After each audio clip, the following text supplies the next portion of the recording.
Dear students, welcome to my YouTube channel Unique Physics by J Sir. 12th Physics, chapter number 1, Electric Charges and Field. In last video, we explained Gauss law, okay, and we derived equation of Gauss law. Now here we are going to explain application of Gauss law. First application, and this is most important question of this chapter. Obtain equation of electric field vector due to an infinitely long straight uniformly charged wire. So suppose we have uniformly charged wire, okay, straight uniformly charged wire, okay, and here we want equation of electric field produced by this uniformly charged wire using Gauss law. So this is the figure of this question. Here we consider infinitely long uniformly charged wire. So here as shown in figure, positive charges are uniformly distributed on this wire and this wire is infinitely long. Okay, so this is our uniformly charged infinitely long wire. To find equation of electric field, here we use a particular surface, okay, and this surface is known as Gaussian surface. So see this figure very carefully. Here we use cylindrical shape Gaussian surface, okay, because we want electric field using Gauss law. So it is compulsory to imagine a Gaussian surface which is used to find electric field. Okay, so this is our Gaussian surface. Radius of this surface is smaller and length of this cylindrical Gaussian surface is small l. Okay, so this is the simple description. As shown in figure, consider an infinitely long straight wire with linear charge density lambda. Now this is our simple concept.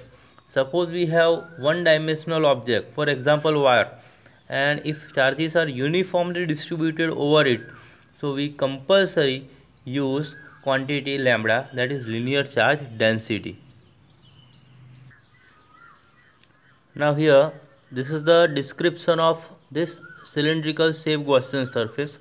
So imagine a cylindrical Gaussian surface of radius small r. Okay, this is our imaginary concept. The cylindrical Gaussian surface is our imaginary concept.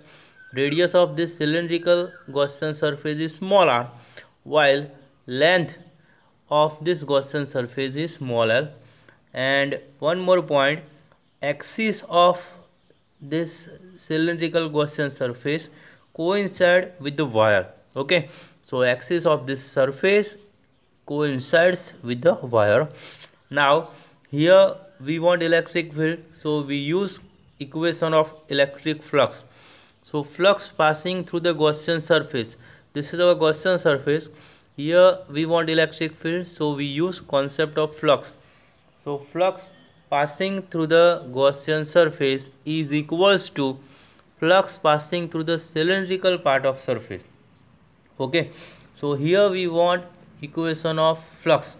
So first of all we use simple equation of electric flux. Now here we use equation of electric flux. This is our standard equation. Electric flux phi is equals to E into S. E means electric field produced by this wire. S means surface area of cylindrical part, and this is our cylindrical shape. Radius of this cylinder is smaller, length is smaller, so surface area of cylindrical part is given by 2 pi rl. Okay, this is our equation of surface area for cylinder. So S is equals to 2 pi rl. So equation of phi become E into 2 pi rl. This is our equation number 1. Okay, using the simple equation of electric flux, this is our first equation. We can derive this equation. Okay, this is our first equation. Phi is equals to E into S. Okay, S means 2 pi rl. Now here we use Gauss law. So according to Gauss law, phi is equals to Q upon epsilon 0. But here we want lambda, linear charge density. So we use equation of linear charge density. Linear charge density lambda is equals to Q by L. Okay, charge per unit length. if we make equation of q, so q is equals to, we can write lambda into L. Now use this equation in equation of phi. Okay, Gauss law. So phi is equals to, instead of q, here we use lambda into L. So phi is equals to lambda into L upon epsilon 0. So this is our equation number 2. Now we have first equation, phi is equals to E into 2 pi RL according to electric flux, and we have second equation, phi is equals to lambda L upon epsilon 0 from the application of Gauss law. Now here we will compare these two equations. So compare equation 1 and equation 2. So we can write E into 2 pi RL is equals to lambda L upon epsilon 0.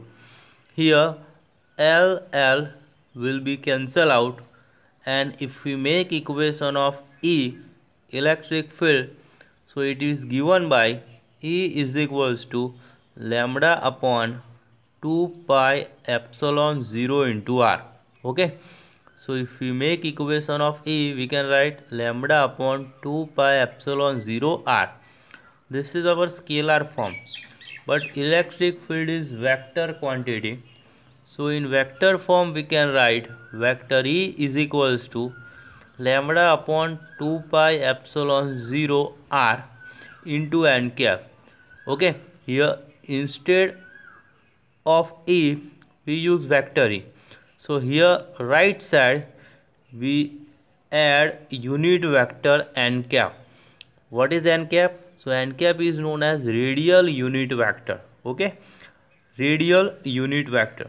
Now if lambda is positive, if we have positive distribution of charge, okay, on this infinitely long wire, so electric field is radially outward. Okay, and if we have negative distribution of charge, if lambda is negative, okay, so electric field is radially inward. So remember this equation, lambda upon 2 pi epsilon 0 R. Okay, this is nothing but electric field produced by uniformly charged long straight wire, and this is most important question of this chapter. Thanks.